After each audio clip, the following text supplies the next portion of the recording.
No.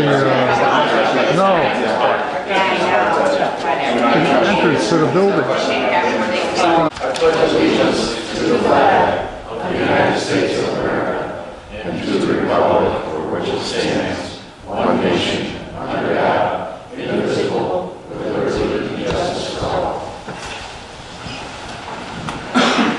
Madam Clerk, would you please call the roll?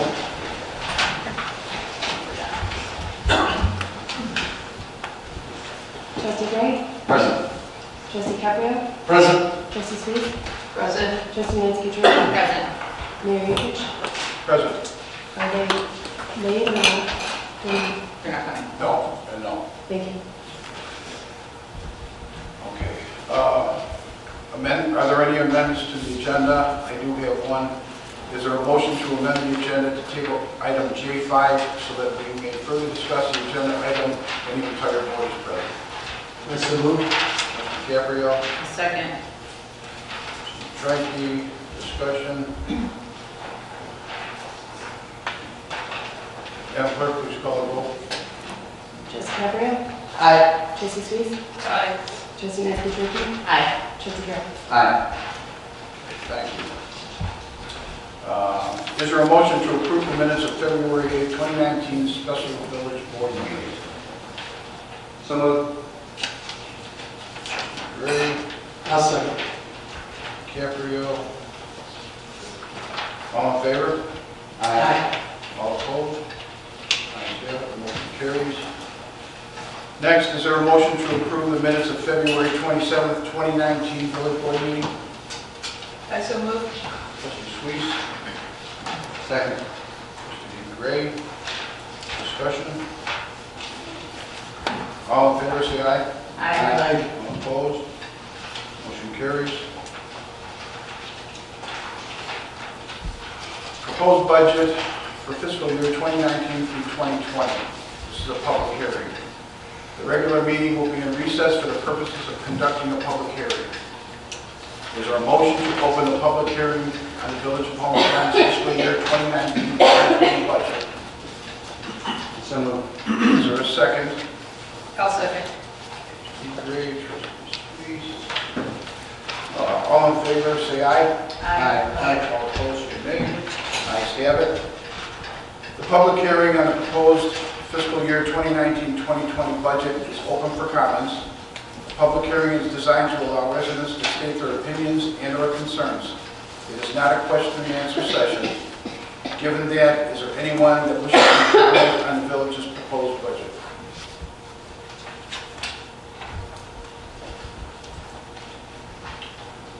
Is there a motion to close public hearing on the Village of Homer Glen fiscal year 2019-2020 budget? I so moved. Trustee Caprio, is there a second? Second. That was a tie. That was a tie. Trustee Sweet. Trustee Sweet. All in favor? Aye. All opposed? Motion carries. The public hearing is adjourned. The meeting will be called back into order. Reports and communications from mayor and other officers. Start it off. As your mayor, I will deliver the State of the Village address at Heritage Corridor Business Alliance Luncheon next week, Tuesday, April 16th, at Donofrio's Banquets, located at 14447 West 159th Street in Homer Glen. The Alliance invites Homer area businesses and residents to attend. If you would like to attend the event, the Alliance will need to hear from you by noon tomorrow. Please phone the Alliance at 630-257-5997 by noon tomorrow if you wish to attend the State of the Village Address function on April 16th. Second, Dialysis Care Center.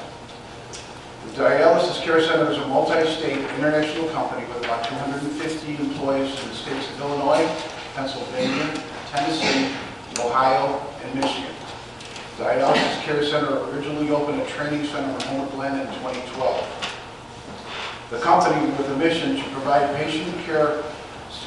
patient-centered care to those with end-stage chronic kidney disease in all communities, especially those in underserved areas, is experiencing significant growth. Needs water? Okay. No. 2018, Dialysis Care Center chose Homer Glen to open their new corporate headquarters. The company purchased the former Midwest Bank building on Bell Road, completed major improvements on the building, and opened in early January this year. Dialysis Care Center now provides 80 jobs in Homer Glen, and future growth and facility expansion is anticipated. Already nearby businesses and restaurants are benefiting from the infusion of new full-time workers in the area. A grand opening and ribbon cutting event with many dignitaries took place on April 5th. As leader in the dialysis care, the Village of Homer Glen is proud to have the Dialysis Care Center select Homer Glen for the state-of-the-art corporate offices. This is great news for the Village of Homer Glen and economic development. And the job they did on the building is second to none. A bunch of great people over there, so happy that they're here. We will go to the trustees, and we will start with Trustee Gray. Thank you, Mayor. Just two things tonight. Just want to mention it is the middle of April. The weather's changing, obviously. We were running around shorts yesterday. We got snow today, possibly. So just remind the residents that weather sneaks up on us quickly around here to heed the sirens if you hear them and have a plan in place. And also wanted to mention that this is National Volunteer Appreciation Week, and I know that we all of our committees and everything rely on our volunteers as well as the rest of the village at large. So I just wanted to say thank you to all of our volunteers. And that concludes my report. Thank you, Trustee Gray. Trustee Troiki. I have no report. Thank you, Trustee Troiki. Trustee Suisse. Thank you, Mayor. Reporting for the Environment Committee. The Homer Glen Community Cleanup Day is on Saturday, April 27th from 10 to 3 p.m. An information table and/or tent will be set up in the dual parking lot. You can pick up litter in the parks, along the trails, or around your neighborhood. More information will be available on Facebook under Homer Glen Community Cleanup. The Environment Committee has an opening for a new member. Please contact the village at 708-301-0632 for more information. Homer Glen was recently named the 2018 Tree City USA by the Arbor Day Foundation in honor of its commitment to effective urban forest management. Recognition creates a sense of community pride, whether through volunteer engagement or public education. On the subject of trees, the Big Tree Champion Contest has commenced. Applications can be found on the village website this year. This year's nominations must surpass the champions from 2018, which are also listed on the website. That concludes my report. Thank you, Trustee Suisse, and then Trustee Gabrielle. Yes, I'd like to report on the festival committee, but I'd like to first welcome Carrie Freiling to our first board meeting. That's It's okay, I'm allowed to do it. I'm reporting on behalf of the 2019 Community Festival Committee. The festival is June 20th through June 23rd. Our plans continue to move forward with Heritage Park. We have 7 food vendors this year, opposed to 6 from last year. The lineup of the bands is set for each night. Thursday, June 20th is the fireworks night with no rain date needed, we hope. Let's pray on that. Friday, June 21st is Special Needs Day, still in the planning process from 2:30 to 4:30 for those Homer residents and their children with special needs. We have many sponsors who have joined, new sponsors who have joined this year. We look forward to having more. Mega passes and wristbands will be sold at the Village Hall. You can contact the Village Hall at 708-301-0632 for more information. Always looking for volunteers, adult and youth volunteers. You can contact again the Village Hall. Also, though, the Township Road District will take those calls and get them to the right people. The Township's number is 708-301-0246. This can really help the young volunteers who are looking to earn service hours, and we continue to work on homerfest.com. We have the site up. We have another site that we're looking at implementing, and we're still on social media. If there's any questions, the Village Hall will have any answers that you might want for the 2019 Homerfest. So we look forward to having a great event out here at Heritage Park, and we hope that you can all join us. Thank you, and that will conclude my report. Thank you, Trustee Gabrielle. Got it down to this then. That's okay. Madam Clerk, do you have anything? No, thank you. Village Attorney? I have no report. Public safety officials? Just real quick, Good. 3 minutes. You get 3 minutes.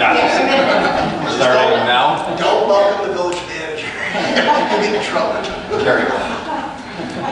Just a reminder to the village, or the residents I should say, keep your vehicles locked at night. We do our best to patrol in the overnight hours, but the biggest deterrent for these criminals is just keeping your vehicles locked.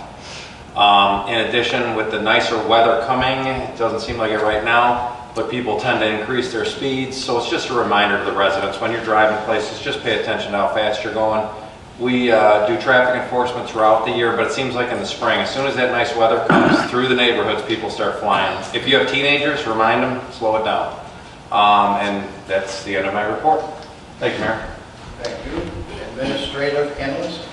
Thank you, Mayor. I'm just reporting on behalf of the construction team for the Active Core project. Last week we met again to get an update on the progress. Unfortunately, we're still kind of at the mercy of the asphalt plants. Integral has been reaching out to asphalt plants to get an estimated date for the asphalt plants to open so that we can start with paving for the courts and paths that are still remaining on the project.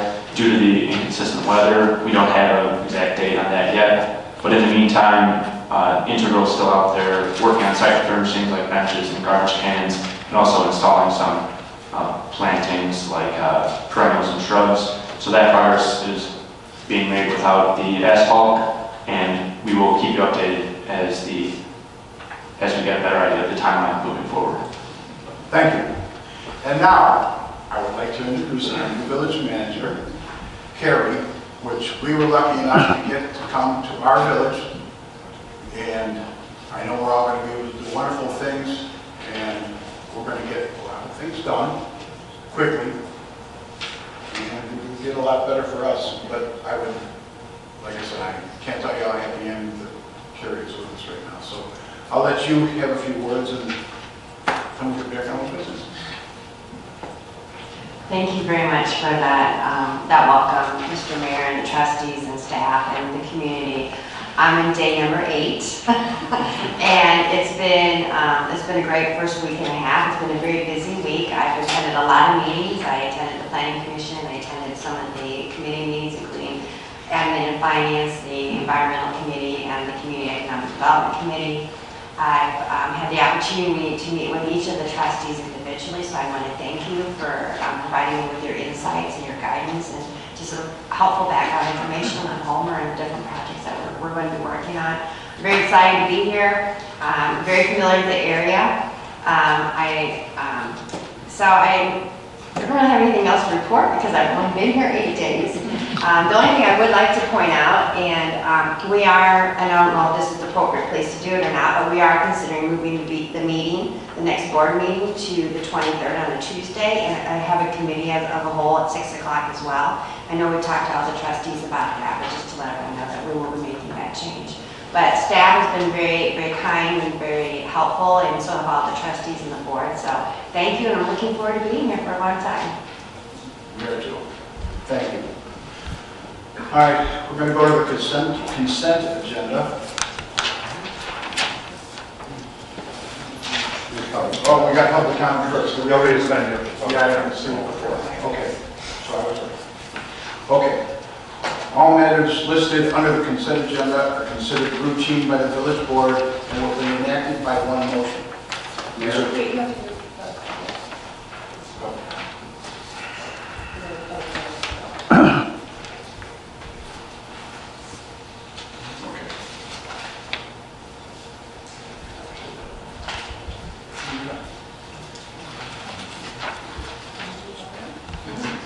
I'm sorry. Yeah, there's no one that's... Oh, I see. I'm sorry.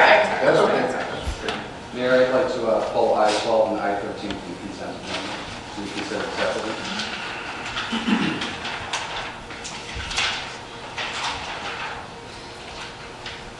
I-12 and 13? Yes, sir.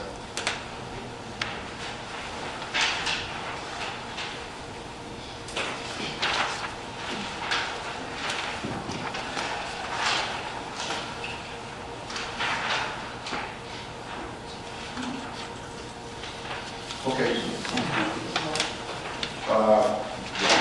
Finish reading first. Okay. Yeah, all right. Is there a motion to approve the following item?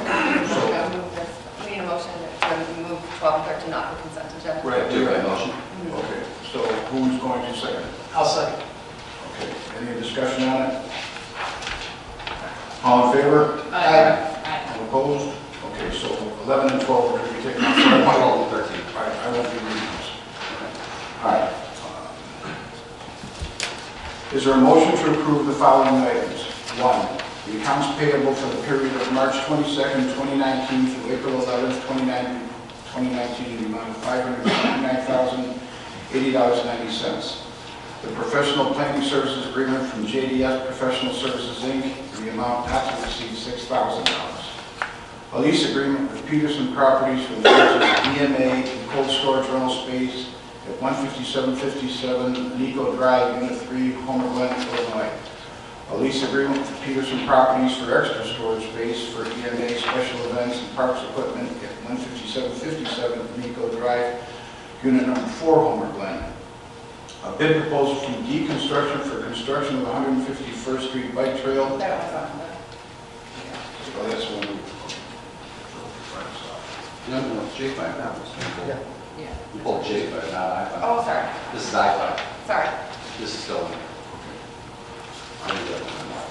The bid proposal from Deconstruction for construction of the 151st Street Bike Trail from Eagle Ridge Drive to Heritage Circle within the village of Homer Glen in the amount of $93,741.95.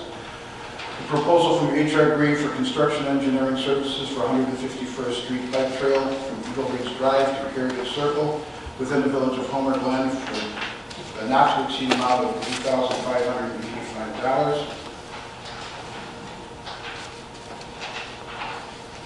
Pay estimate number 6, Austin Tyler Construction, Inc., for the Figman Creek Sanitary Sewer Project in the amount of $459,051.86. An intergovernmental agreement with Homer Township for use of the township property for public parking during the Homer Community Festival. And if you still want to talk about that, that's fine. The general fund transfer equal or less to the general fund surplus for fiscal year 2019 or $650,000 on April 30th, 2019 in the village's amended standard operating procedure number 2, the village's accounting fund guidelines. 10, the payment of a permit review fee from Illinois American Water Company for 159th Street Water Main Project in the amount of $30,091.25. And last, an extension of the contract with Lions Pinner Electric Company for an additional year for street lighting maintenance within the village of Homer Glen in the amount of $33,099. So we've had the motion. Is there discussion on, you want to talk on any one of these? Yeah. Same motion. I'll second. Sorry. Okay. Well, we had those, so we're going to do a roll call. Sure. Okay. Trustee Burke? Aye. Trustee Capper? Aye. Trustee Sweet? Aye. Trustee Nancy?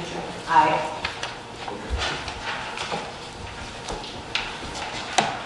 Too many ayes and J's. Okay.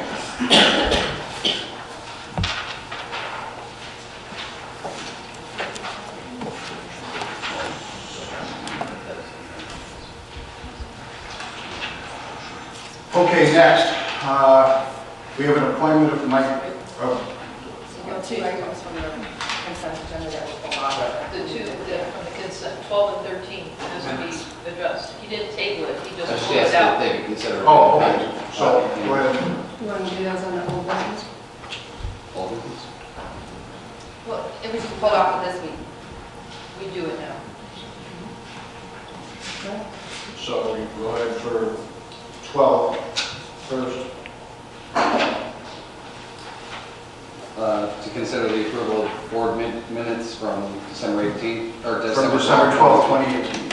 I would ask that be tabled at this time since I was not able to get my comments into you, so I apologize for that. My tardiness, so I would ask that be tabled until our next meeting and I can get my comments into the clerk. Okay. That's some. For a second. All right. And all Is there a motion? Did you make an official motion? I was kind of reading it too, so Yeah, yeah. okay. Mayor, I'd like to make a motion to table the minutes from December 12, 2018 until the next meeting.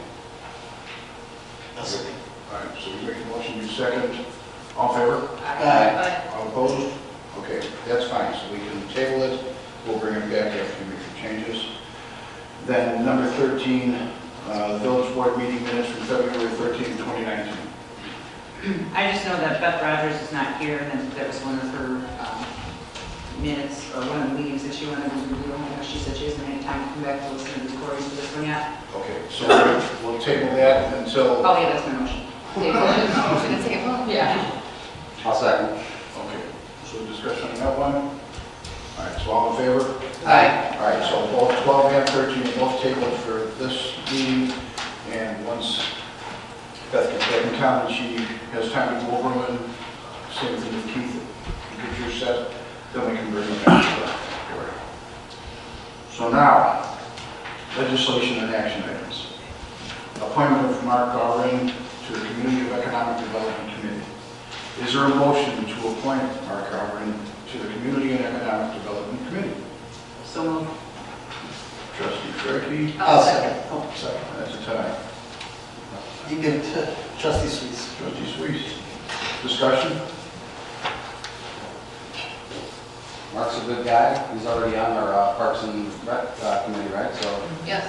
He does a he good should also be job. he can also be a beacon for the rest of the village. Sign up for 2 committees. And we have opening and environment too. We got to advertise it. And Mark came to the meeting last night, so we got him up to speed with the Community and Economic Development Committee, so. And he heads up our Chalk It Up event. And So it's an addition to the And the committee. Christmas event too. Yeah. You're going to be busy, Mark. Okay, Madam Clerk, please call the roll. Trustee Gray? Aye. Trustee Cabrio? Aye. Trustee Sweet? Aye. Trustee Nancy Aye. Motion carries.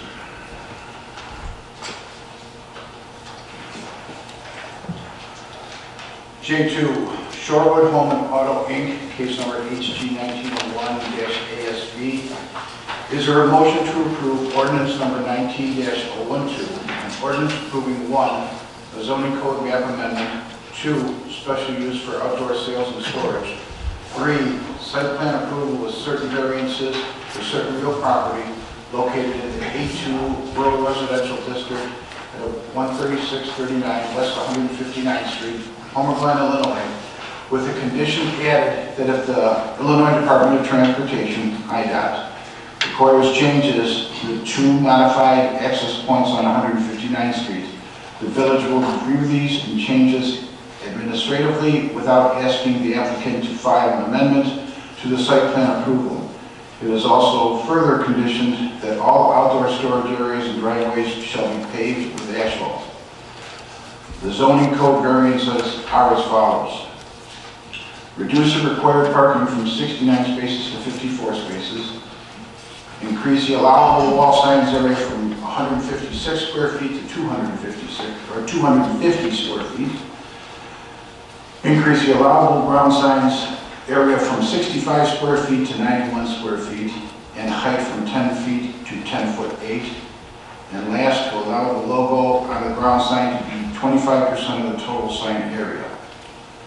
The exterior construction standards variance combines metal insulated panels, MIPs, with masonry in the design of the exterior storefront. I so move. That's Trustee Gray, Trustee Cabrio. Discussion? Is there a representative from Shorewood here? Do we have some questions?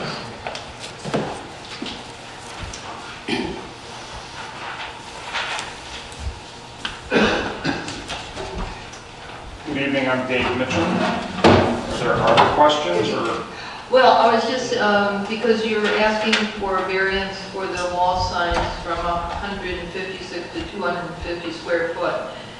Is that total on all, because it looks like 2 sides have the squares and we don't know, we haven't seen any drawings or anything what this is supposed to look like other than, a square on It's total on the south and the west side, which is the frontage, and the signage is going to be products that they sell there between Steel, Polaris, John Deere, and Honda. So it's a variety of signs of this nature. We just don't know what those are going to be yet, but it's going to be the products that they sell within the facility. Okay, so those are block lettering? and Block, be yeah, developed. they will meet the ordinance and be approved obviously by the village during permitting. Okay. But the total area that we're looking for is on the south and the west side, which is the frontage from both the 159th and then the cross access. So south or the north side? Yeah, I was going to say. I'm north, I'm sorry. South and south. North and Yeah, west. But nobody's going to see that. Right. The north and west, sorry. Do you have an example of this, you know, because I want to, we're kind of concerned that it doesn't look like a huge, you know, pole barn or shed. What is this metal masonry panels look like? It's Do a you have a metal, sample? yeah, it's a metal insulated panel, and as you can see from the 3D renderings, to keep it from looking like a pre-engineered metal building, it's kind of hard to see with everybody having their own monitors, but it's this north and west elevation, the top one that you see on the screen there, we've basically got a flat wall across there, and then on the west side, we've got a flat wall, so you don't see the sloped roof like you would typically see. Like for example, the township maintenance building is a pre-engineered metal building, I think, and it's got the low pitch roof. But in this case, we're hiding that with those walls, and this is an example of the material. They come in 3.5 feet wide panels. We're going to use a 4-inch. Yeah, we're going to use a 4-inch piece of insulation. It's an R32. These are gasketed and fit together, so the seam that you see from the outside is basically that. And then this is a tough cast with kind of a textured finish, a lot like a dry-fit finish, I mean a stucco finish, but that's essentially what you would see. So as you look at these renderings, those vertical lines in the panel is the extent of it. I mean, not much different than a precast. Actually, it's a finer line than precast because it's not caulked like precast is, but again, it's not your corrugated, flimsy metal panel. It comes in different colors. It comes in different colors, right. And this is what we see here, because north Both and the west. orange and The orange will be masonry, which will be, you know, something of this nature. I'm sorry, it's It looks like it has lines. the beige color on the renderings that are the panel. So Oh, okay. it'll be that combination. Well, that looks nice. Yeah, that'll look very nice. And then the north and west, you said, will have that The signage. signage, correct. There'll be the largest sign will be on the brown, the masonry section, and then there will be some signage along the front, and then as you turn, there will be some signage along the west above the glass area, which is their showroom. Is that the actual just not the size? Yeah, we're going to use a 4-inch, and then that is the MDCI metal span. Well, that's the other reason for it. First of all, it serves two purposes, because then on the inside you have a durable finish. And then it's light, so when you're spanning all this aluminum storefront and working with a metal building, from a structural standpoint, it's very advantageous. Show and tell? Right, I've seen it, it's beautiful. It's going to look well. It's going to look nice. What's the warranty on the finish? Like 10, Off 15 the years? top of my head, I don't know what that warranty is, but I mean, this stuff's been around for 20 years, yeah. Right. On the outdoor storage, which is requesting, because in a letter here to VJ from February 7th, it says we're requesting from 500 to 5,000 square feet for outdoor storage. Is that going to be located in different sections, or is that like in the back and then the front all over? There's How are outdoor you going to sales. protect all that? How are you going to protect all that? With just fencing? Yes, the outdoor sales is on the north side, in the front of the building. If you go back to that 3D image, it's kind of hard to see, but on that north elevation and then on the west elevation, we're going to have a wrought iron fence that'll be 6 foot high, so you've got the visual. That's where they'll have a lot of their product for sale and for viewing, you know, on the outside. And then on the back of the building, which you can kind of see in the overall aerial view there, we will have a 6 foot high chain link that will have slats in it. But we will have storage, and that'll be customer storage that, you know, is just equipment waiting to be worked on before it goes into the service area. I have a question regarding the updated motion. I believe that one of the biggest updates to it was the asking that they don't have to come back for a change if IDOT shoots them down. Can you explain that to us? Sure. So they do have two existing driveways, which they plan to widen them, and they made I guess the easternmost exit to one way. So if IDOT makes any modifications to those two entry points, we're just saying we can review administratively rather than coming back to the Plan Commission and the Village Board. So is there any anticipation that the eastern entrance might go away? Because it looks like the one to the west is going to be shared with BI, is that correct? Yeah, that we don't know yet. I mean, anything more. We haven't heard back from IDOT on that. So the west entrance off of 159th will be right in and right out, and then that east entrance is just right out.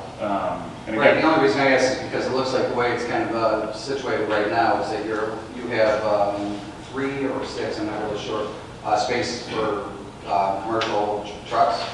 So it looks to me like it's a natural flow for it to come out on the east side and go right east. correct. And if we run into issues with IDOT, what we would do is just loop that as you're heading south around the back of the building and then back north. Instead of running back to 159th, we would loop it back to that main Front of the access. building? Right.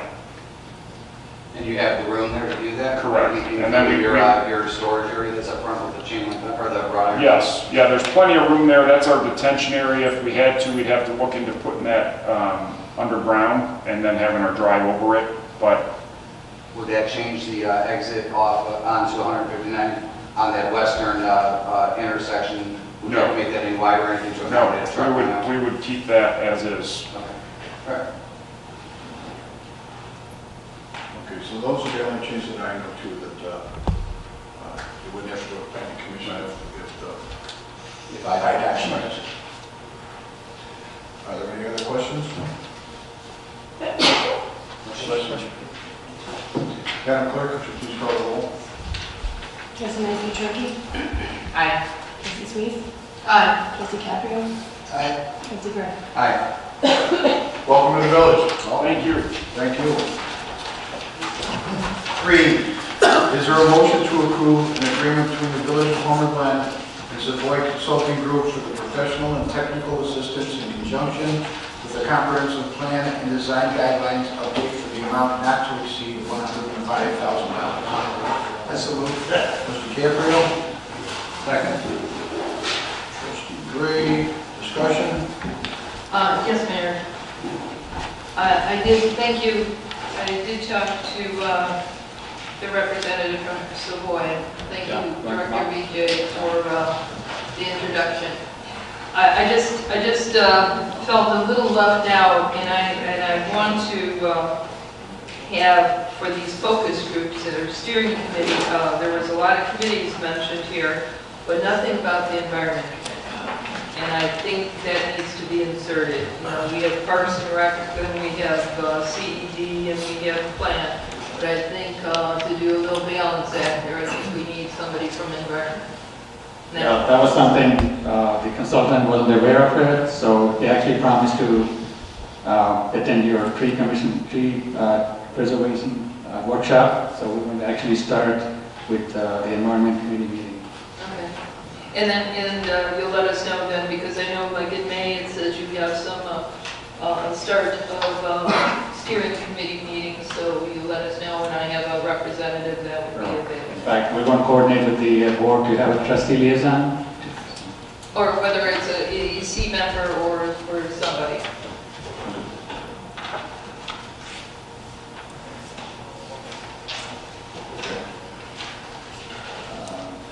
Any other discussion?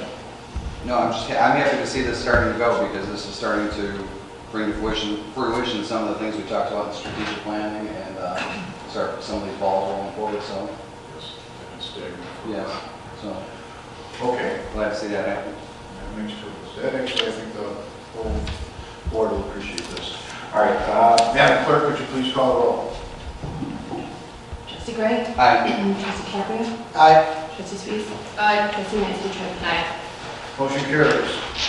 Number 4, is there a motion to recommend approval of ordinance number 19-013, an ordinance amending section 220-839 of Chapter 220 of the Code of the Village of Homer Glen pertaining to the keeping of farm animals. Need a motion? That's I'll second. And trustee Trey. Discussion. Well, well, let's do the number one, the chickens first. I think it needs to be in a much larger area, so I am not in favor of having this in residential lots from E1 to R5 at all. I think it needs to be an acreage, to look at acreage, or just keep it at that. That's my personal viewpoint on that. I tend to agree. I think it needs to be larger lots, houses. Oh, I definitely agree. And when I do acreage is my mindset as well. Well, my biggest concern is where I live right now, a subdivision over, there was a resident that had chicken coops. I listened to them chickens screaming all night because coyotes don't, Well, and I don't want to cause animosity amongst neighbors. I think this causes a bigger issue than we realize. If you got 2.5, 3, 4, 5 acres, it's different. It's even there, like, if you're going to, sometimes we have problems with coyotes. Sometimes they're just doing what they do. The problem is, there's a lot of residents here that have dogs, and they're small. And they can jump over these fences. And if you're bringing in more stuff for them to come after, we're going to have a lot more of the family pets disappearing. And I really think if whatever we vote on here tonight, we also need to be mindful that it should be set with no variance opportunities. Right. I just think that it's going to cause for more commotion coming to the board that's unnecessary. And once we make our decision, it should be set, and future boards can change that if they choose. What's the rule now? There is nothing, so anybody anywhere can have it. So what would we do if Sharon's next door neighbor has 50 chickens running around? What do we make them get rid of the chickens? Yes. Okay. There are currently people who are not, they're out of, it's not that they're not in compliance. Not in compliance, correct. We don't have an ordinance to be out of compliance with, right? I mean, we don't allow them to have them other than on ag. Right. Oh, so that's what I mean. Right. So you can have them on agricultural. Yeah. On ag. I don't dislike chickens. You're a chicken hater. That's the problem. So, I mean, we can leave it just the way it is right now. It has to be agricultural property.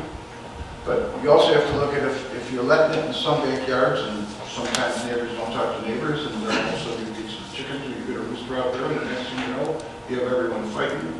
Did we waive a demand on We're this? going to have a lot of orphan chickens out there now. They They're are all all going to taken. come and Columbus Park. Almost has a big farm. Well, Not enough chickens. and to say, Mayor, to leave it the way it is right now, we only allow it on ag, but we have kind of a non-enforcement from the building, the code enforcement, is that correct, Joe? We've had to stay on this A particular subject until it could have been looked at further. So are we going to let that stay, or are we going to continue to turn a blind eye? No, What's the because that causes demand more on problems. this? Do we know the demand? How many people have come forward to say they want chickens? I know a few households that have. There's a number of them in the community, and there's a couple businesses that actually sell them in the community. We're not aware of all the people that currently have chickens, but we know they're out there. Do you want to consider acre lots? Well, actually, they're allowed by special use permit in U1 and E2. So they can get a special use permit right now for a state residential if they wanted to. What's the minimum size on down to R2? The R2 zoning would be 1 acre. 1 acre. And R1? R1 would be 60,000 square feet. So it's like an acre and a half. Yeah, so they state residential, you get into 2.5 and 5 acres. Are you thinking 1 acre, or? I was thinking 2.5 sounds like a great I mean, number. when I lived on Oak Cook, 2.5. my neighbor had chickens, and we were acre lots. I never heard them, I never seen them. My dogs might have barked at them every now and then, but that, I mean, it didn't bother me, but I would just hate to see people have acre lots or 5 acre lots or whatever, just because they're not zoned ag. why they can't have chicken. And Sharon's giving me the dirty eye, so, What about, I like, if we kept it on ag and we kept the special use for E1 and E2 and maybe the special use for R1 and R2, special use. Because the special use by each case has to come before us, even if they're in R1 or R2. So they could still hit an acre or acre and a third or acre and a half acre and 2/3, but it would have to come before us as a special use, which would also, I believe, wouldn't that trigger notifying the neighbors? Well, that would be fair. Right, because then you get neighbor buy-in, and we can allow it in some of those zones that are a little bit larger lot size.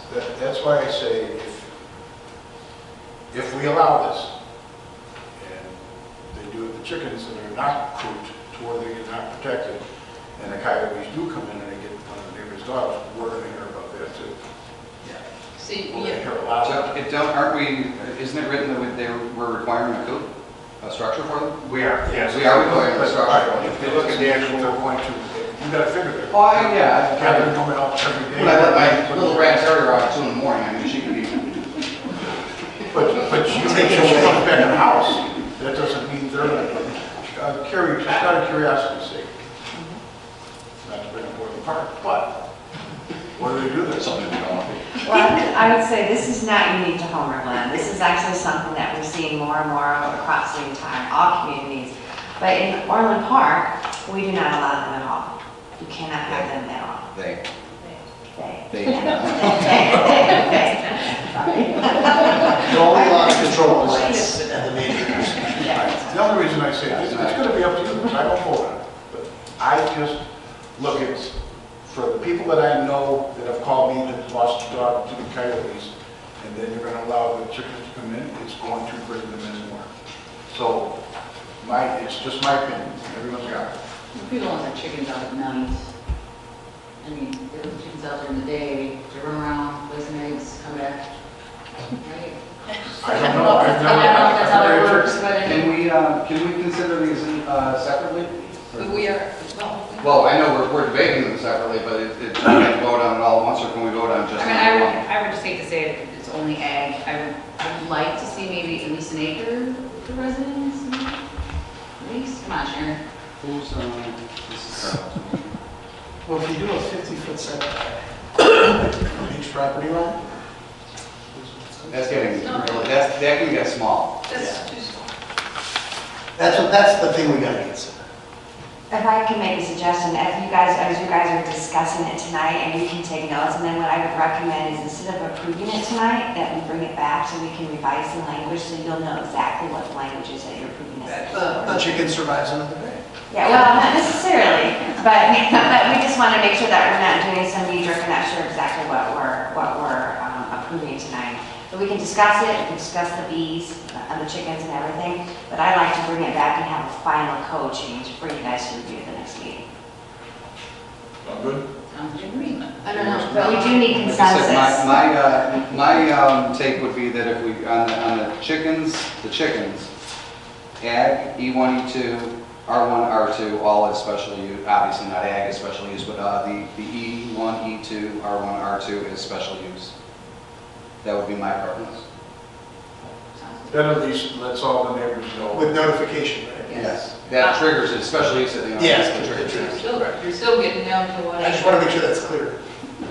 1 acre, but it would have to go as a notice out to the neighbors, so that if there is some pushback against that, they would have an opportunity to speak then, and we always take that very seriously when those neighbors come in, so. But the thing is, we have an issue now because everybody's advertising little chickens all over the place, so that's why we wanted to get this Right. finalized. You can advertise anything you want, this doesn't necessarily mean that you can have it in the village.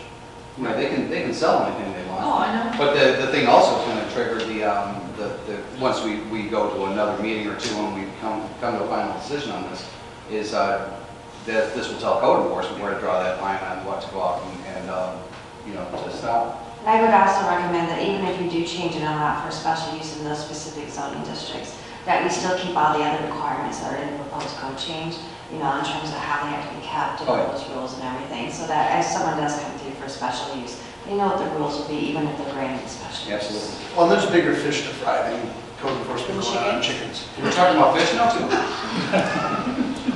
Had to throw that in there. Sorry. All right, so we're in agreement, we're going to look into this to find out what we can do and how we can do it. And I'd also like to get the opinion from the residents. I have no problem if Homer Horizon's here. Put it in there, let the people let us know. Also, we need a consensus on the bees too, so. So right now, from what I'm hearing from the board, is that we will go back and we'll take a look at revising the ordinance and the code. Music, that was there. I didn't know what that was. It's a nice The chicken.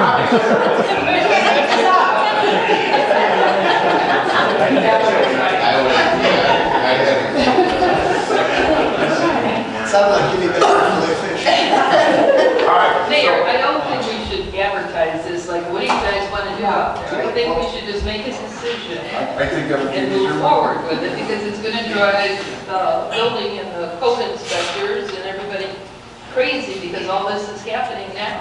One thing I would add is I understand, having spoken to staff, is that there's been a lot of research and a lot of public input provided also. Yeah, we've had a number of committee meetings regarding this topic, for different publicized. We just need to have a final decision from the board so that we can get the code written the way it is, and we'll bring it back in the next board meeting. What were the comments from?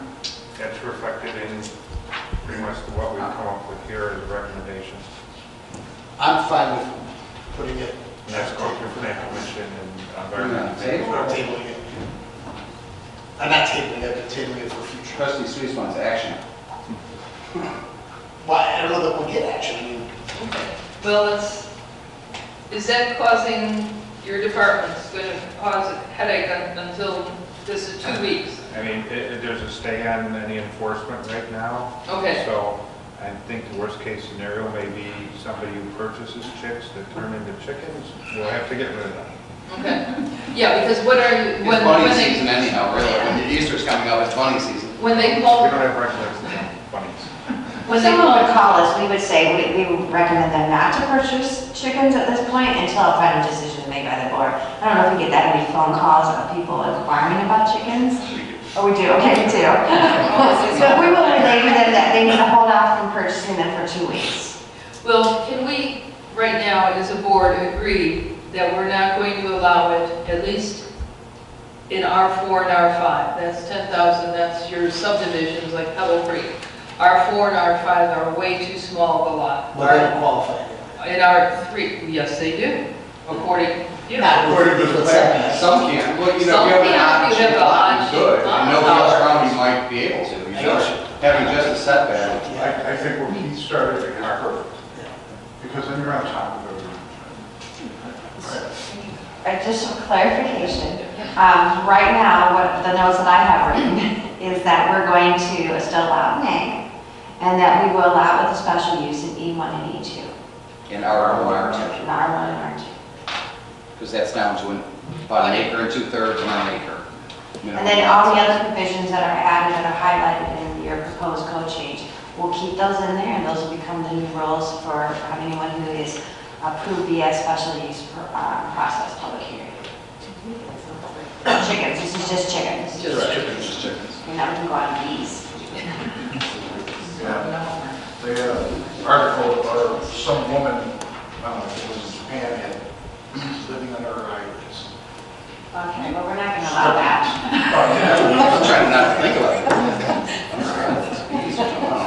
So, all right. That's what Orland does with that. So, is there a guy here? Yes.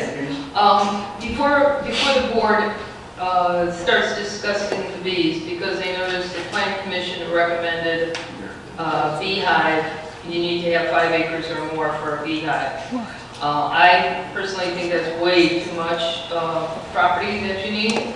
Yeah, but I do have, if Mr. Lobeck, he is a local resident who has been, has like 40-some years of extensive experience and knowledge with beekeeping. So if you can, you know, listen to him a little bit before we get some more insight on that. Thank you for coming. Thank you. My name is John Lobeck, and I've been raising bees now for 44 years here in Homer Glen, Homer Township area.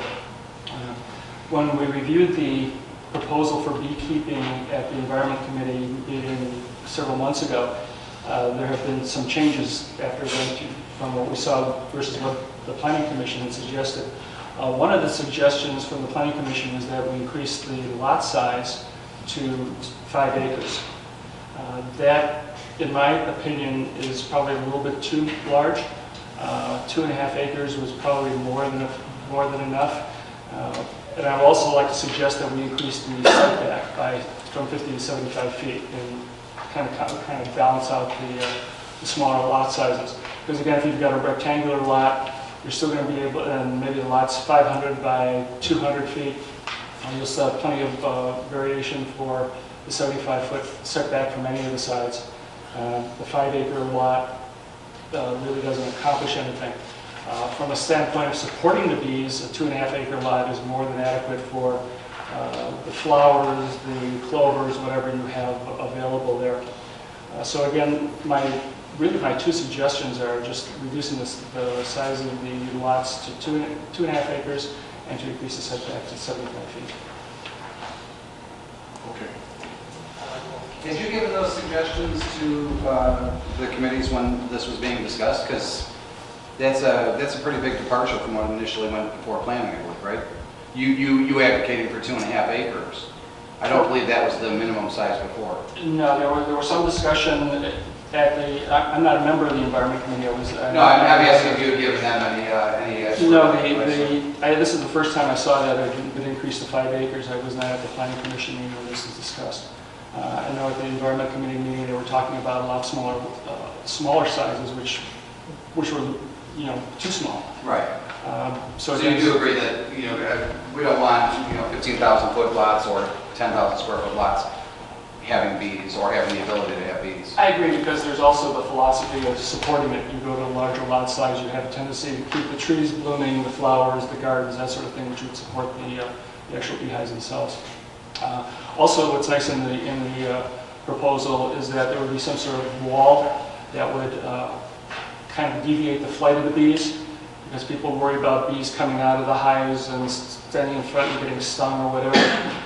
But if you've got some sort of vertical deviation to allow the bees to go up, which they normally do, it's a good suggestion, and it's found in several other proposals and ordinances in the area. I'm not really fully understanding that wall. Are you saying that a wall around the lot? There's a suggestion of a 4-foot or just near the height, so that the bees are not coming straight out, that they're being diverted. So it's nearer to the hive, so it kind of deflects them as they're on their initial flight. Correct, or further out towards the edges of the actual property itself, to keep it from straying across to the neighbors' properties in a direct line of flight at eye level or something like that. This is going to sound like a strange question. Is there a limitation of how many hives/bees you can have? Well, the recommendation was 2 hives. Which I didn't see it. I'm sorry. 2 hives. I don't know that you can count the bees. No, you can't. You can name them also. You can name them too. I missed this. That's included here, including the 4-foot wall. Okay. And to also let you know, my phone number's been at the village for about at least a decade, and I've been handling calls that have gone to the village about problems with bees and wasps and everything else, and I've been responding to those. So I have experience within the village taking care of some of those problems. I'm afraid. So, Director Gaddy, maybe you can help us with this one. What was the reasoning at the Planning Commission? Because I don't think we have those minutes. Yeah, they were quite aware of this deflecting walls. That was the concern. They wanted 5 acres. So that's. So what was it they initially reviewed? What was the minimum size that they initially reviewed that they changed up to 5 acres? Do you remember? Trustee Gray, when we were at the Environment Committee, we did not talk lot size or acreage at all. And then the acreage came in through the Planning Commission. We had all the. So the only thing that was initially the setbacks, right? And the fencing and the fencing. Okay. So that was what they basically went from anybody with a 100-foot wide lot because you had to be 50 feet in on either side, you'd be dead in the middle of your yard. But so they went from a 100-foot wide lot, well, not necessarily any depth, it's still 50 feet off the back, to 5 acres. But without their minutes or their discussion, do you remember why, what they felt? I mean, did they have any input at being 2.5 acres? I do know we have Lynn with us, who could help also. Yeah, so the comment was bees are not domesticated. Their concern was, they weren't aware of these reflecting walls. That was the main reason they had to cut off at 5 acres. So that was the main reason. Now that we know about these reflecting walls, you can go down to 2.5 acres. Also, I think that obviously I wasn't at the public hearing, but I think they did have some residents that did show up and they did have concerns about it. Yeah, there were 2 residents that showed up. Yeah. And what was their argument, or? One of them actually, he has less than 5 acres. He wanted to go even lower, but they kind of drew the line at 5 acres. So we have a resident who has beehive that has less than 5. Less than 5 acres, you know. I wouldn't be able, most of the research I've done is regarding the setbacks, because that seemed to be the theme of most of the resident research I did. Not the actual size of the lot, but more so on setbacks. Yeah, my only concern with doing just a strictly acreage, 2.5 acres, is that we have so many flag lots around the village. So you can easily have something that is not very wide, but is very deep, and hit those constraints of the acreage, and still kind of be in that quasi nuisance to a neighbor. So that's my sensitivity on that. So I personally, for my seat, I think I need more information before I can really, make a determination on that. I like the idea of going up in size, and I'm glad that the local bee expert has, kind of given us that latitude to say, maybe 5 is too much, but certainly a postage stamp lot is too small. So we know that there's agreement on some of those things. But I'm just a little more concerned because we address these flag lots so many times. It seems like they're always tripping us up at one stage or another. And I'm a little concerned about that. So I'd like to look a little further into some of the inventory of lots that we have that maybe are narrow, very long, that would comply and become a nuisance. So I'd like to be able to address those things when we do finally land on something with this. So you're looking for a comfortable width and a comfortable depth. Correct. Well, the residents that came that had the questions, BJ, the one that said, that you said 2 residents showed up, and they have a smaller lot size than 5. Oh, I see a hand. We were there. Okay, so how many acres do they have? We have a quarter acre lot. I'm sorry? We have a quarter acre lot. Because of the setback requirements, that particular area wouldn't be allowed to have bees. They wouldn't have these anyway, so I don't know why. They couldn't meet the setback requirement. So we've got 75 feet from the I just didn't know if property. it was like 3 acres or something that somebody had a quarter. Most of your denser subdivisions wouldn't, because of the setback requirements, wouldn't be allowed to have bees.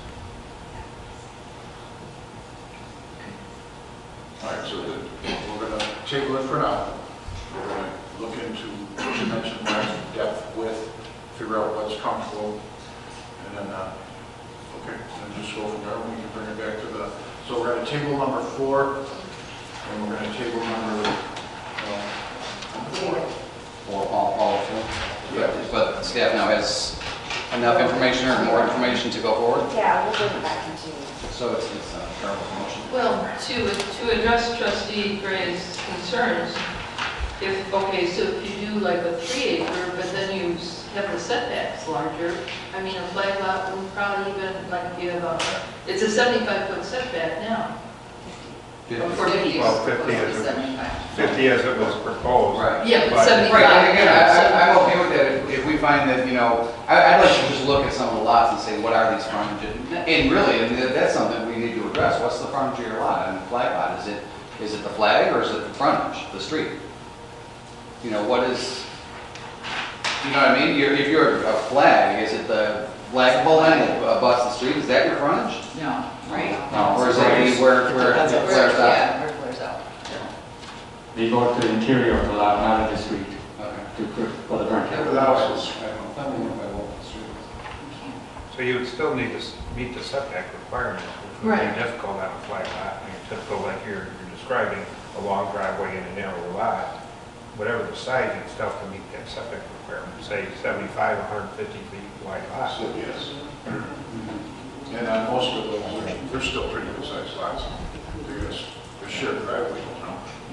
So lots are pretty good. Right.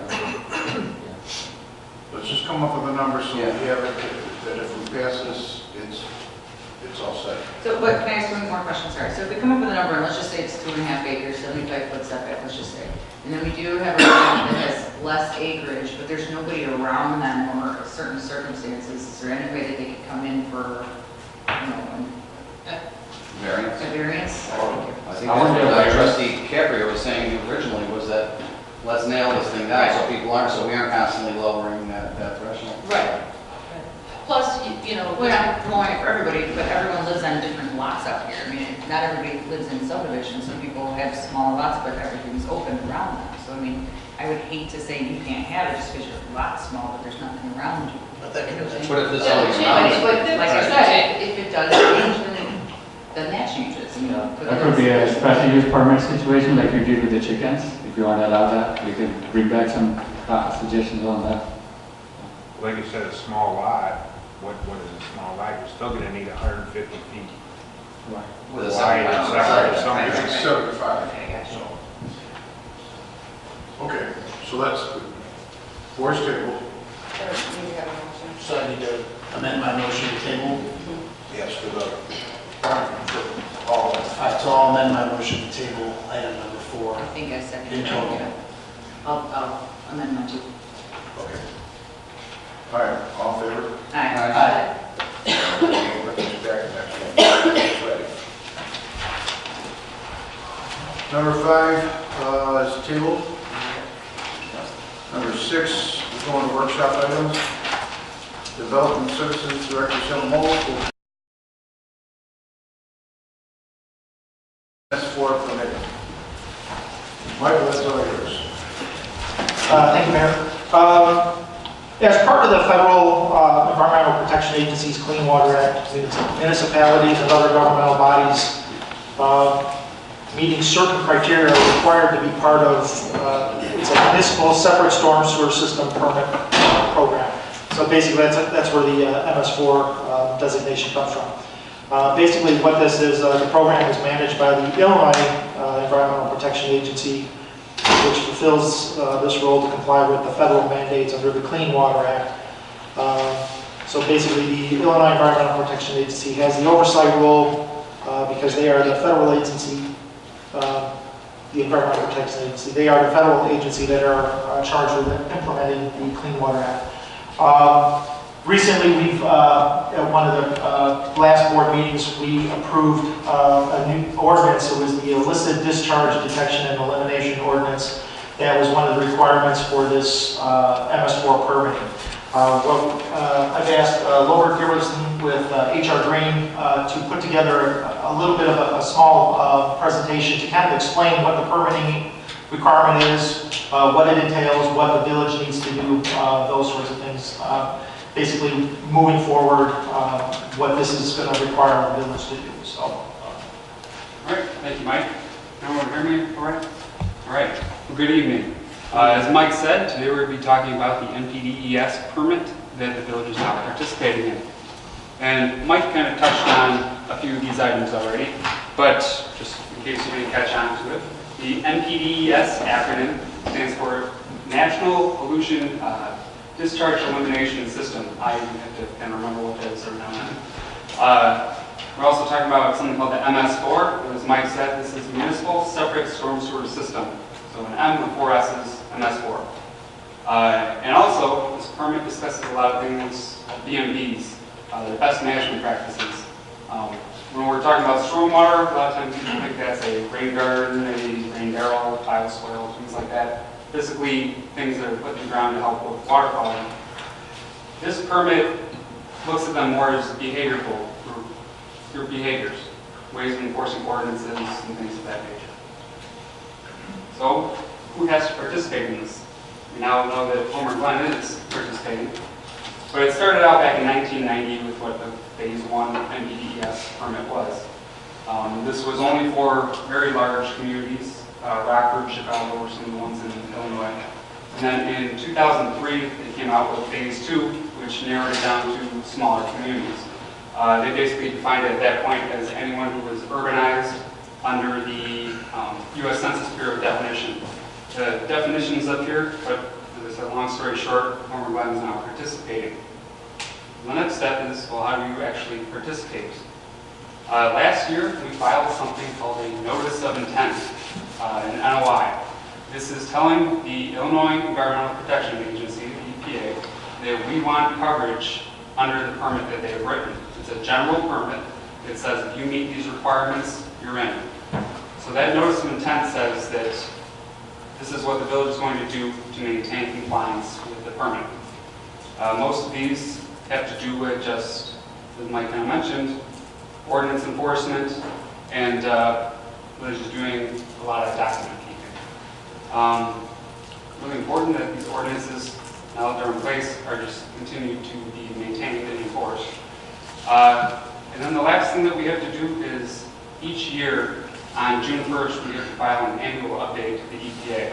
This is a written document saying that when we filed the Notice of Intent, we were going to do these items. We did these items. If something didn't happen that year, you explain why it didn't occur and what you're going to do to improve the following year. Now, a lot of people ask, what is the real purpose for this? You know, I mean, why do we need to do this? Why do we need to care? And this is really why I think people can relate to this. Within the village of Homer Glen, there are 3 streams that are considered impaired waterways. We have Hickory Creek, Spring Creek, and Fittingman Creek. All of these have been identified as having something in them that has depleted the water quality, either for aquatic habitat or human contact, lots of different levels of impairment. But the thing is that there's something wrong with the streams, to varying degrees. One thing I like to point out in here is that all 3 of the impaired streams are impaired by phosphorus and sediment. So those are things that are very directly related to items that end up in our storm sewer systems. They're related to construction, and they're things that are generally preventable. So as the village, we can do some things to help reduce that and then improve our waterways. I mentioned the permit requires these 6 main levels of participation. These are called the minimum control measures. And I'm going to go through each of these 6 items relatively quickly to just give you a brief overview of what we're going to be doing here. The first is public education and outreach. So this is really a way of saying that we can't be upset with residents for doing things that they don't know are harmful. A lot of residents just simply don't know that the grates that are in the street go through pipes directly into our streams. It's very common thinking that if you dump something down the gutter drain, that it goes to a water treatment plant, it's clean somehow, and then it goes, may not know. I would say it's very common for people to tell me they just never really thought about where that went. But in the Notice of Intent, we said that we were going to do a few things to help educate the public. 3 of them are listed up here. Discuss stormwater pollution on the Facebook page, on the village's website, and in the mayor's blog, as well as put out some flyers here at the village hall. These are articles that can be found through the EPA. HR Green can provide a lot of examples from these. We provide these to many other communities. But really they're just educational pieces saying, where do those storm drains in the street go? How should I fertilize my lawn? Where should I dispose of wastes XYZ? Things of that nature. The next minimum control measure is public participation and involvement. And the first thing that we said that we would do on here is that we would have a presentation at a village board meeting discussing the NPDES Phase 2 program. We're currently doing that, so I hope this makes it in minutes. So next year I can say, on this date, we're all good. All right. But I mean, we can do this more than once a year if you want. If certain topics come up, if there's an interest, we can provide more information for you. Another thing that we said that we would help out with, to varying degrees, is any type of volunteer program. Whether it be a stream cleanup, a park cleanup, pond cleanup. A lot of communities do an adopt a park, adopt a pond, something like that. And one thing I would like to throw out there is that you have very good opportunities for this right outside here in Heritage Park. You know, we recently completed all the stormwater improvements along the east side of the park, and this is an educational opportunity. If you would like, I volunteered to this summer do a walking tour of the site to really explain what's going on out there, why these things are the way they are, why the vegetation is what it is. So we can discuss that in the future, but it's an opportunity to meet this minimum control measure. The next one is the IDDE, which is the Illicit Discharge Detection and Elimination. Mike mentioned we recently adopted an ordinance to cover this. But what this really is just looking for sources of pollutants that should not be entering our waterways. The first item on this is to come up with a map of where all of the village's storm sewers outlet to the streams. This includes ditches, but basically anything that would convey storm water from any part of the village and concentrate it to a point at a stream, we need to know where those are. The reason why we need to know where they are is that under this, we need to go out and visit them periodically while it hasn't rained for a period of 7 days ahead of time. That will let us know that it hasn't rained, but there's water coming out of here. Is it supposed to be coming out of here? Is there a possible cross-connection with someone's sewage line or something like that? But this is a way to really just go around and verify that what's coming out of those pipes is actually just stormwater. All right. So we have a few examples of things that we look for, and these are actually photos that I've taken. This is an example of paint on a storm sewer catch basin. As I said, public education is really important. This happened when my car was parked right next to it. I had a HR Green construction vehicle there. We had plenty of village staff. This is not in Homer Glen. But a resident was painting their house, and throughout the course of the day, they went and did it while all these people are around. I'm pretty sure that indicated that they didn't know they were doing something wrong. So it just goes back to educating the public about where this actually goes. Another example is fertilizer. This was a case I was walking my dog and saw that it looked like someone had probably fertilized their lawn, had a little bit extra left over, and figured, I'm just going to dump it down the drain. They probably didn't know that that's extremely harmful to our waterways. So wrapping things up, going back to the education, so this is the type of thing that we would look for. The next one is construction site stormwater runoff control. This has to do with reviewing building permits and really just enforcing erosion control on construction sites. Typically, the main source of pollution from a construction site is sediment. The sediment that's produced from a construction site is typically 10 to 20 times more damaging to water than what would come off of an agricultural field that was recently tilled. The reason for that is that construction sites are exposing the clay that is underneath our topsoil. Topsoil that farmers are tilling up is typically a little bit tackier. It doesn't run off as readily. And if it doesn't carry through the stream for a long way.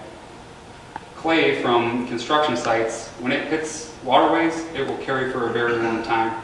And attached to that clay are nutrients, which further degrade waterways. A few other things to look out for on this type of stuff are if a large development has a fuel tank on site, is it leaking? Do they have paints, solvents, soaps, construction cleanouts like for concrete, that type of thing? They're all items that need to be just monitored and make sure that they're not getting into our storm sewer systems. This is very important for a village like Homer Glen. There's a lot of development going on, and this is something that it'll benefit you to continue to watch it as these developments come in. So we've got a few examples of failures, I guess, on construction sites. The left photo here is one where there was no silt fence installed. You can see a lot of sediment is leaving the site there. And actually, underneath that big pile of soil in the street is a storm sewer inlet. And if you follow where that pipe goes, you end up out in the woods in a little stream, and you can very clearly see that that sediment is working its way through the stream and definitely leaving the site. There's another example of a project that we're actually kind of working on right now, where there's a development site and no silt fence at all. And you can see that clay-laden water is leaving their property and then entering the storm sewer, where it becomes a problem for their neighbors. The big gist of this is that it is way easier to keep the sediment on site and just keep it in place. Once it leaves a site, it's very, very hard to clean up, and it can cost a lot of money if a substantial amount of sediment leaves. Another example of a site that at one time had a silt fence going around it. They were trying to keep all their stormwater on their site, but over time, it got knocked down. Now it's not really doing a whole lot of anything. This is the laser. You can kind of see it right along the curb there, that all that black fabric is just falling down. This is an example. Again, these are photos that I've just taken throughout my job. An example of a spot where a major failure happened in someone's erosion control system. That's the picture of a confluence of two streams right there. On the left, you see what normal stream water looks like. On the right is the tributary that leads away from a development. That doesn't look good. You can see that it'd be harmful to fish. It's carrying lots of sediment, lots of nutrients, but it also is carrying a volume of soil. Now that soil settles out in our waterways, and hypothetically, if this is a floodplain or a floodway, that channel is then losing capacity to carry stormwater because you have mud entering it. Next time it rains, you're going to get more sediment coming in there, and eventually over time you lose the capacity of our streams, and then that can lead to flooding of adjacent properties. So it's more than just water quality, it's also keeping our conveyance ways open. All right, the next minimum control measure, I apologize, it's a little difficult to read on the screen, is post-construction stormwater management. This is something that, after working for the village for over 8 years personally, I know that you guys do a very good job of this. This is making sure that you have a setback from wetlands and streams, making sure that there are requirements for more than just doing stormwater detention, that you're thinking of stormwater quality, putting in a naturalized detention pond rather than just a turf grass detention pond. And also doing things that are going to ensure that these items are maintained into perpetuity, requiring HOAs to take over the maintenance of them, enforcing dormant SSAs and things of that nature. And last, sorry, I got a few photos for this. This picture on the left here is an example that I've seen basically for the past year or so. This was a residential development, and this house had been completed for about 6 months, and they still never planted the turf grass on it. And again, not in Homer Glen, I'm sure that this builder was asking to close out their permits. But as you can see here, they're not done. That site is not stabilized. You had a lot of soil leaving the site. We don't want sites that look like the one on the left. We want them that look like the one on the right. We've got clean water leaving them, and you've got full vegetation growing. The requirement's actually 70% of the site be seeded and fully maintained. Actually, there's requirements that during construction, if you're not using the site for a given amount of time, you're supposed to apply a temporary seed to prevent this from happening. So these are all things that are in the code, and they just, as long as they're enforced, will really help our waterways. All right. Last but not least, the last minimum control measure is pollution prevention and good housekeeping. So this one seeks to really improve our waterways and protect our ecosystem through the things that the village does on your own properties, on the streets, in the areas that you maintain. One portion of this includes annual training of employees who are doing basically anything that could potentially impair our waterways. Anyone who applies fertilizer, people who are mowing the lawns, maintaining the roads in any way. This would also extend to the road district employees who are helping to apply salt and things like that throughout the year. Salt actually is damaging to our waterways, so that becomes a pollutant under the system. As I mentioned with some of these other BMPs, is that the village is already doing a lot of this stuff. It's just that now we need to document it, keep track of it, and then every year when we do that annual update to the EPA, we need to just say, we did these items that we said we would do on these dates, and here's the proof for it. All right. So with that, I would like to thank you for the opportunity to speak and take any questions if you have any. Anyone have any questions on it?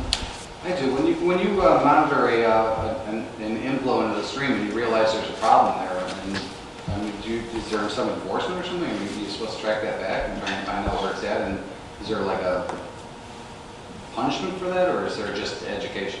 So there is punishment for it. It again kind of varies in degree of whether it was being done maliciously on purpose or if it was someone who legitimately didn't know and be just warned about it. But this does go back to that illicit discharge detection and elimination ordinance that was recently adopted. That provides an enforcement measure for the village. It also really lets you know how important it is to have a map of the storm sewer system. You know, because if you see something coming out of the pipe, you need to know what's all draining to that point. And the ordinance actually outlines how you go through and find that. An example I would like to give you is that one of our recent communities that we were working with, they were doing their dry weather screenings. They walked to an outfall that was going to a detention pond, and there was a milky water coming out of it, and kind of had a paint odor to it. So they followed that pipe because they had a map. They went to the next uphill manhole. They were able to trace where it was coming from, and there was actually an industry that was doing painting. And they were cleaning out all their tools, and it was going down the storm drain, and they caught them red-handed. But again, they weren't doing it thinking they were doing it wrong. This is where the whole program comes together, is educating them. You know, most people, they like to swim, they like to go fishing, they like to enjoy nature. Generally, people are not bad in purposely dumping harmful pollutants down their drains. So, you know, it has to do with just code enforcement and kind of playing it how it goes. You educated me a lot. Not only do I feel bad for the chickens and the bees, I feel bad for the water system. So I am not going to sleep tonight. But I am glad that you did come out, and I'm happy that you're going to come out to a public meeting and discuss all this too. There'll be a lot of tears in the audience, I'm sure.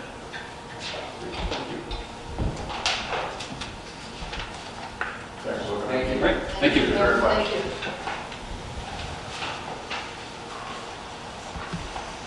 Okay.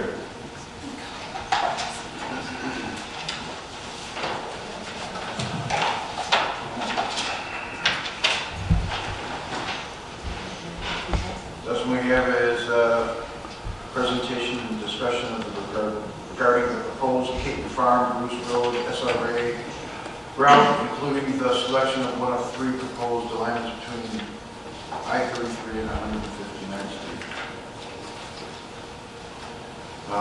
Mike, do you have, who's, you doing this one? Yes. There's been a long need, I think everybody kind of realizes there's been a long need for another bridge across the Des Plaines River. You know, right now you have basically 159th Street going through Lockport, going north. The next one is 135th Street going south. It's quite a ways away, so traffic has definitely been building on the 159th Street Bridge. And in general, traffic throughout Will County has been building. So they've been not only looking for another bridge over the river, but also another east-west corridor that basically would carry some of that traffic, that additional traffic that's been building. In 1999, March of 1999, the Transportation Corridor Committee, which is the TCC committee, was created to begin the study of an east-west transportation corridor through the central portion of Will County. And then, of course, it included the new bridge across the Des Plaines River. Through the years, there's been multiple different route options that have been brought forward. And for whatever reasons, after they've been studied, they've been kind of declined, and then additional, like I said, additional routes.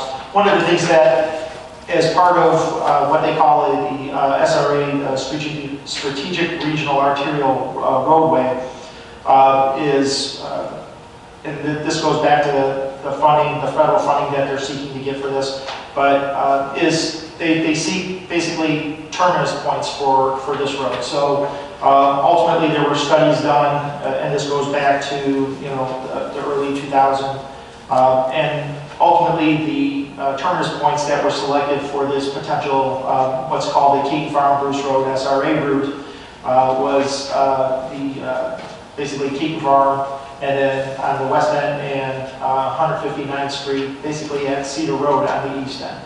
So the goal is basically to carry the traffic from the one terminus point to the other terminus point. So throughout the process, like I said, there's been multiple different routes that have been studied.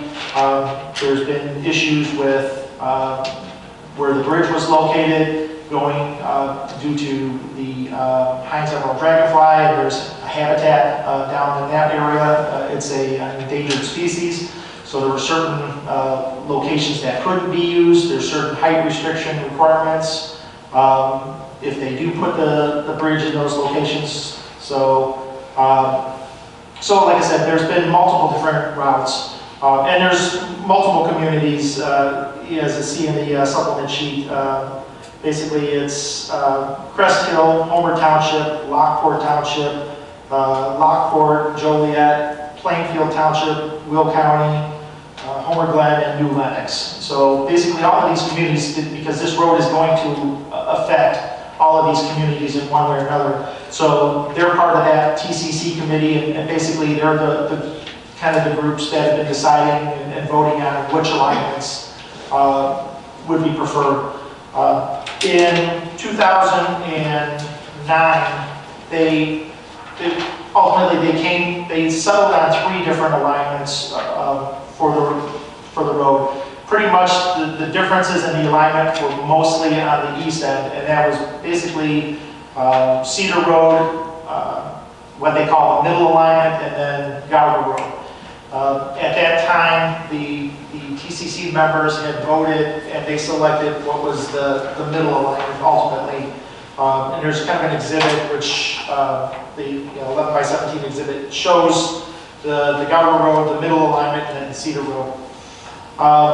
So ultimately, that alignment, the middle alignment, was selected by the TCC committee, but at the time that was selected, Homer Glen, we had chose not to vote on that because at the time there were already resolutions that the village board had passed that they didn't want anything to bring any traffic to 159, basically to 159th and Cedar Road. So we refrained from voting that, but the other members of the committee had voted, and ultimately this was going to be the route that was going to be moved forward.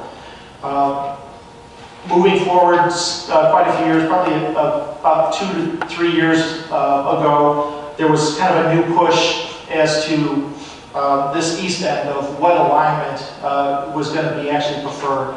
The issue really came about as the eastern members of the TCC committee, primarily Homer Glen, Homer Township, and Lockport, really were more, I guess, concerned that the rest of the TCC committee, really the members that were west of the river, were actually making, voting and making determinations on what was going to occur pretty much in our area. So ultimately, a new study after various meetings with the TCC, with the Will County, ultimately it was agreed that really a new look to which alignment in this area would be selected. So Lockport, because there was extra costs involved with this restudy, there was an intergovernmental agreement between the village, the Homer Township, and Lockport to kind of pay for an initial study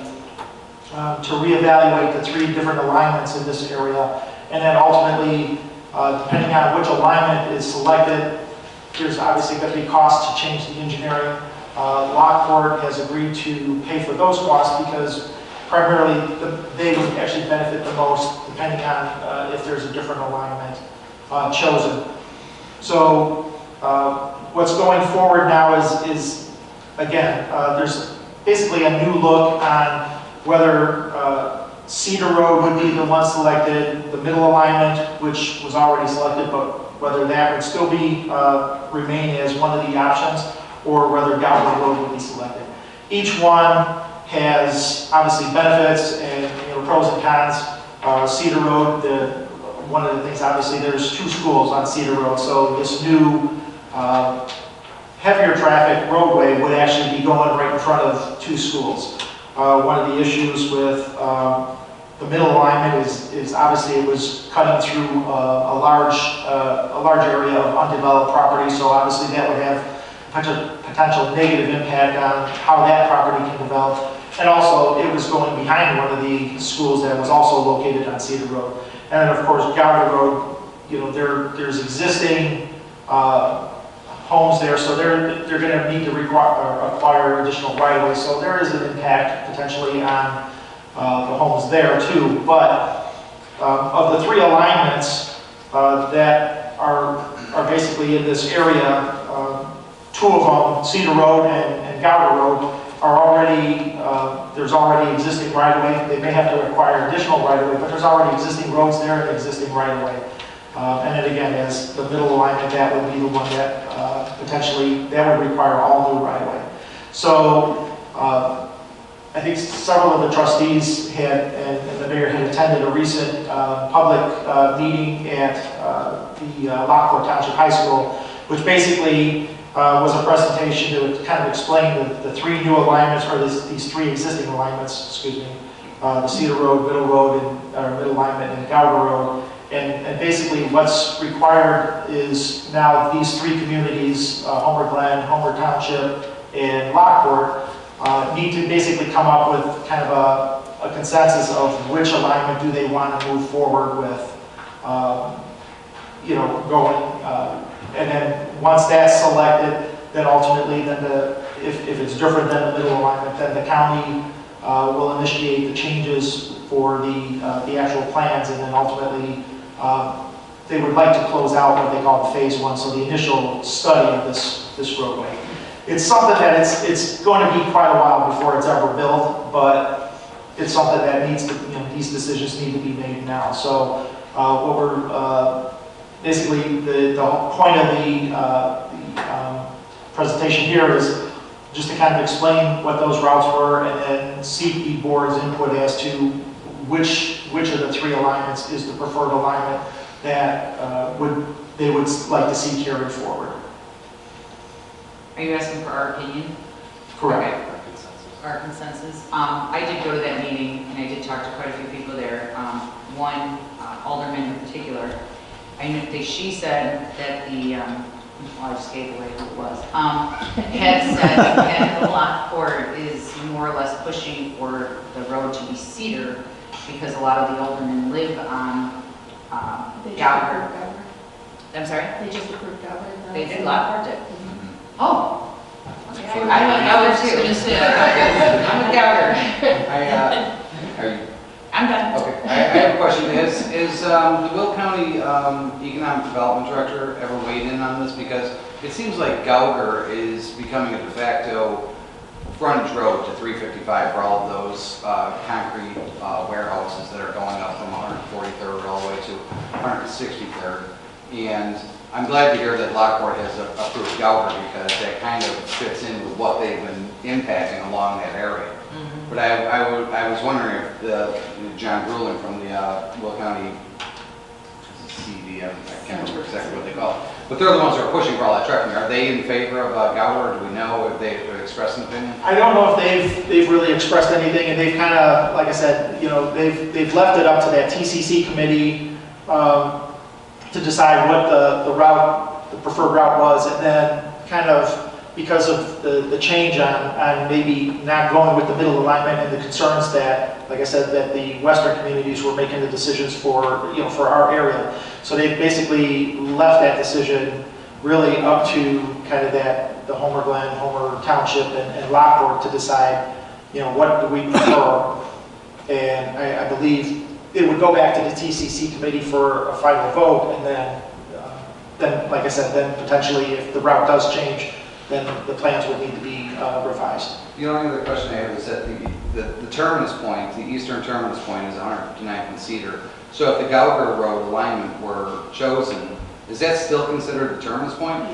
Or do they move that over to wherever the terminus is? It'll still be considered the same terminus point. I mean, obviously 159th Street is under construction now, so at the time that this road would be constructed, most likely what would happen is they'd still consider that the point, but obviously most likely there's not going to be need to, yeah, that's already going to be constructed. So obviously they would have to reconstruct the Gallagher Road intersection with 159th Street.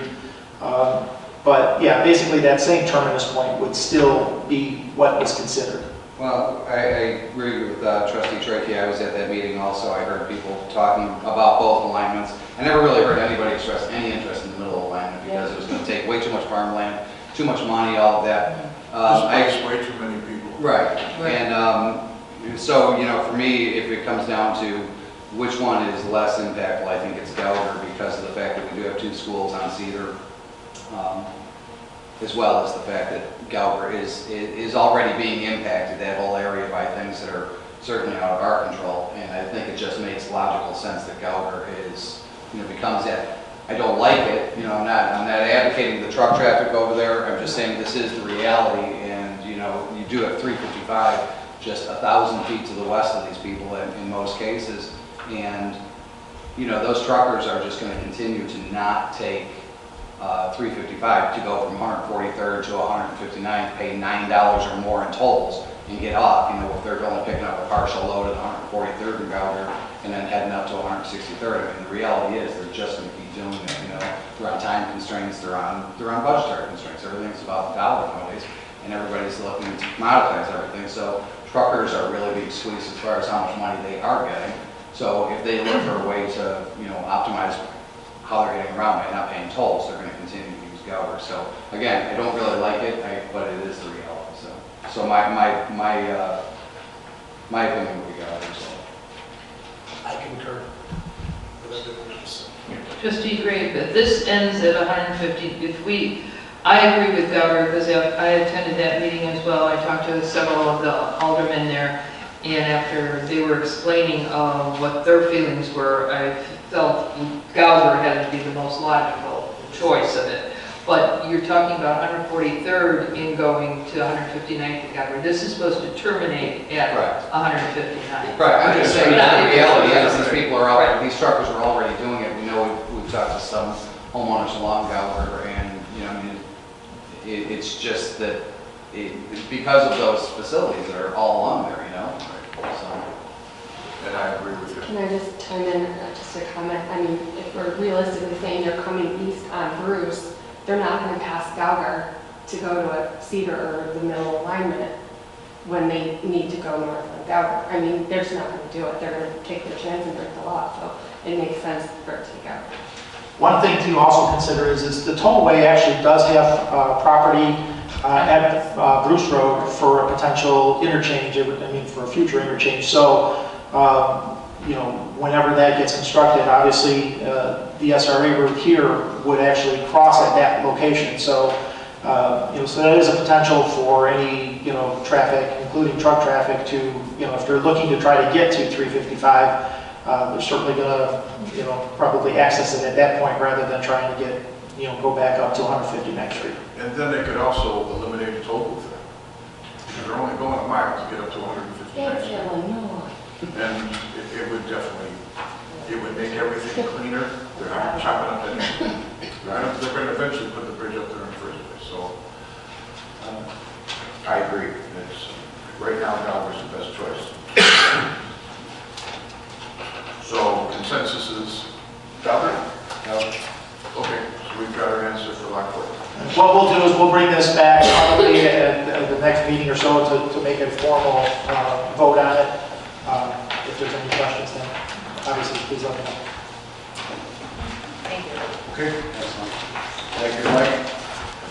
Is there any old business? Is there any new business? We don't have anything for executive session tonight, but in 2 weeks for executive session, I would like to go through the rest of the